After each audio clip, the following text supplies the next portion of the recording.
Ready? 999. 1,000. Oh, wow. Well, everyone, welcome to my makeshift gym. Hey, this is what you got to do when the actual gyms are closed and you realize that it's been months, like myself, and I'll be honest, I have not been exercising and working out like I should. So you got to do what you can. And I realized in the brief amount of time I've been working out now, I am a lot weaker and my stomach is a lot bigger. It's kind of the opposite of what I want to have happen. But this relates so much with faith, I just have to share it because faith is like a muscle. They both need to be exercised and to be exercised consistently. Now let me explain. Faith is a gift from God. You can't earn it. There's nothing else that you can do to achieve it in your own strength, but that it's given to us by God, and we accept that. But there is something that Jesus has called us to do, and that's to exercise the faith that he's given us. So this is that familiar passage where Jesus is in the boat with his disciples and the storm comes. You remember that one in Luke 8? Well, when Jesus wakes up out of his slumber, rebukes the wind and the waves, he tells them and asks them this question: where is your faith? In other words, why aren't you exercising the faith that I have given to you? You see, the problem was the disciples couldn't connect the power of God within their own current circumstances that they were facing in that crisis. Oh, they know Jesus has the power to heal, that he's done miracles, and that he has outstanding faith. They've been there. But in that current situation, when they were backed up against the wall and the storm was raging, there was that disconnect. And we also can fall victim to that, where we believe the God of the Bible and everything that he did then, but fail to bring that to our lives and connect the power of God in our circumstances. But we have to understand the nature of how faith works. There is a purposeful act that takes place when we exercise our faith. It's not something that just happens automatic. It takes intentionality.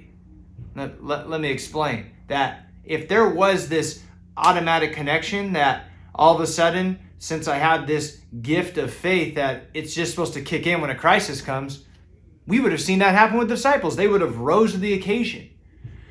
But just like I wish that I didn't have to work out to see results, we have to work out our faith to be able to exercise it and build it and make it stronger. It's not automatically going to do the work for us, just like I wish someone could work out for me and I would get the results. It doesn't work that way.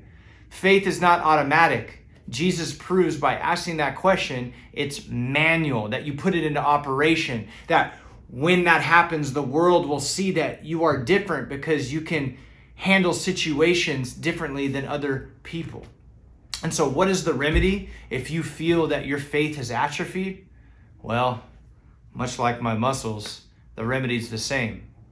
We have to commit to exercise what God has called us to do.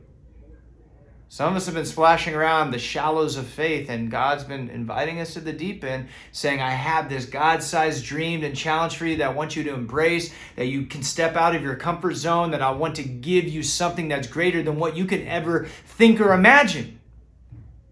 But we have to believe that when Jesus says, where is your faith? We could say it's right here. I've been exercising and I'm ready. But if Jesus asks, where's your faith? And we say, well, I haven't been exercising it lately, then we can ask another question right now. Lord, what are you calling me to do?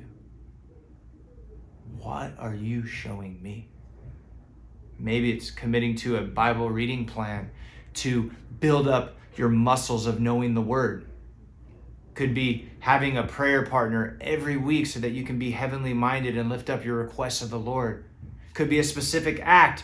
Maybe it's a gift offering, or embracing a new opportunity, or doing an act of courage where you have to hear the Lord say, trust me, I got you.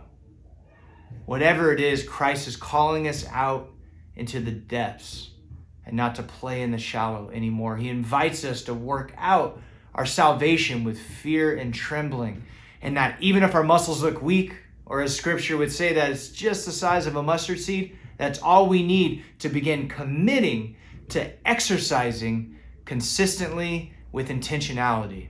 Because I'll tell you, just as scripture says, that when we do so, our faith will grow, just like our muscles, and we'll be able to say to the mountain that it can be thrown into the sea if we believe that God will do it. So I'm going to get back to another set. And so that's all I have for you today. Have a blessed week.